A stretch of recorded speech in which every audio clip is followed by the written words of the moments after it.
Hey, what's cooking, good looking? Just making this video here to say that Session is the best skateboarding game ever, period.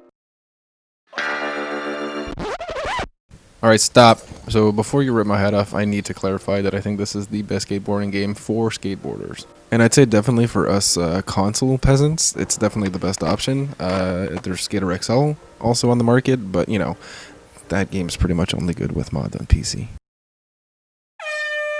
Honestly, I'm kidding. Before I was into Session, obviously I played Skater XL. I have a few edits on my channel, montages, whatever you want to call them. You know, those really good ones with console vanilla settings. And honestly, I think the foundation is there, but just Session does what Skater XL wants to do, just better. And with Session now being included for free with your PSN Plus extra subscription, I thought it'd be a good time to talk about the game. And it's tough to say exactly how many people are going to check this game out, but obviously there's a bit of a content drought when it comes to skateboarding games. Skate 4 has been announced and people are kind of hyped for that. So yeah, long story short, the game is going to be free if you have PSN Plus Extra. Even then, I think the game, I might be wrong, I can't tell because I bought the game, but I think it's still on sale for $26 Canadian in the PSN store. I think that's enough spiel for now. So yeah, let's talk about Session. So the first thing I think I should address is the difficulty, I guess, of the game. Honestly, you can play the game pretty much however you want. If you think the game is too complicated, you can just go into the settings and change everything pretty much. Like if you're some sort of masochist and you think the game is too easy, then you can change a bunch of settings and make the game feel like you're actually trying to learn skateboarding in real life, except, you know, you don't have to worry about snapping limbs or worse, having the board come back and hit you in the shins. That fucking shit sucked. But honestly, it's not everybody that likes being stuck trying to get a 5-0 down a goddamn rail. So I also understand that, you know, you want to play a video game, you want to have fun, so if you want to do that, then you can also make the game super arcadey. I mean, it's not for me personally, but I can definitely see why some people like skateboarding on the moon with a Beyblade up their ass. Hell, you can even jump a car if you want. Hell, you could even jump 2 cars. Well, not quite really. But you can in fact do some Tony Hawk Pro Skater type shit in this game, and if that's what you want, then you can totally do that. It's not for me, but you can. So I don't fully understand the complaints about difficulty when it comes to this game, because again, you can make the game pretty much as easy as you want.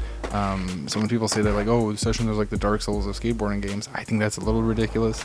It's a little overblown. Dark Souls has no sliders, Session does. So really, it's a little fitting that we compare these two, because I think skateboarding is a lot like Dark Souls in real life. It's daunting, it's unforgiving, and you have the same chances of dying doing either one of them. But not only is it physically demanding, skateboarders have an immense amount of mental fortitude and resiliency. I immediately think of Danny Way jumping the Great Wall of China with a sprained ankle, or Jaws dropping down the 25 in Leon with a torn MCL after having done that on that exact same spot just a few months previous. So I'm not saying you need to, you know, hurt yourself to enjoy this game, but you do need some mental resiliency. I think a lot of casual players are looking for that kind of Skate 3 feeling, more casual feeling, and this in Skater XL just isn't it, man. Doesn't mean that these are bad games or that the games suck, though. Both games are great and are made by small but incredibly talented dev teams, and quite frankly, they need some love. And it's tough too because a lot of the complaints are coming from casual players who just want to play a skateboarding game. So like, it's really easy for us to say, well, if you just want to play Skate 3, then just go play Skate 3. But if casual gamers don't want to try these games out, eventually the communities will dwindle, the devs will run out of money and or passion, and the games will just die. So we should be trying to get new players to be trying these kinds of games out, but I'm just not exactly sure how we do it or if there's even a market. Like, multiplayer in Session would be cool, but you know, they have multiplayer in Skater XL, kind of, and that didn't really do much for that game. And like, think about it, do you really want to watch your friend slam for hours when they first try out Session? Actually, that does sound pretty funny. On a slightly more optimistic note, the dedicated player base is mainly complaining about quality of life and content, and that's completely different and disconnected from people that are just trying the game out. And that's really good from a dev's perspective, because you want people that play this game to give their input and to feel like, you know, their opinion matters. But as a dev, you also want new players. Again, generally it just seems like the dedicated player base wants more content, and Creature needs to deliver because people that are playing the game right now are just going to leave. And let's be real here, there's a lot of people that just like to complain and complaining about anything, and I'd like to think that the devs are smart enough to separate that from actual constructive criticism and good suggestions. For example, people complaining about session feeling sluggish, to me that just screams that you haven't spent enough time either playing the game or even just tweaking your settings. I know that kind of seems like a cop-out, but it's true. Or even people complaining about animations in Session is really silly, because Session doesn't have traditional animations where you do an input and the game takes that input and spits out an animation.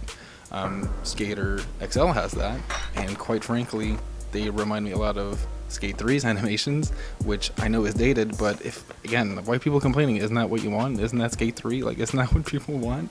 The running animations and the getting on and off your board and all of that stuff in Session is a little wonky, but I don't really care, because in my opinion, the skater drop system in Skater XL is just better. Like, when I'm somewhere and I just want to go over there, I can just press a button and I teleport. I think that's better, but whatever. That's just my opinion. And at the end of the day, really, this whole video just kind of feels redundant, because I feel like people who play this game and already enjoy the game are just going to keep playing, and people who checked it out and hated it are probably over it already. So I guess all I'm trying to say is, if you like skateboarding games, give this game a shot. After just like 1 or 2 days, you should be over that awkward stage, and soon enough, you'll be loving the game and hitting sweet lines. Until Skate 4 comes out, and then we all out.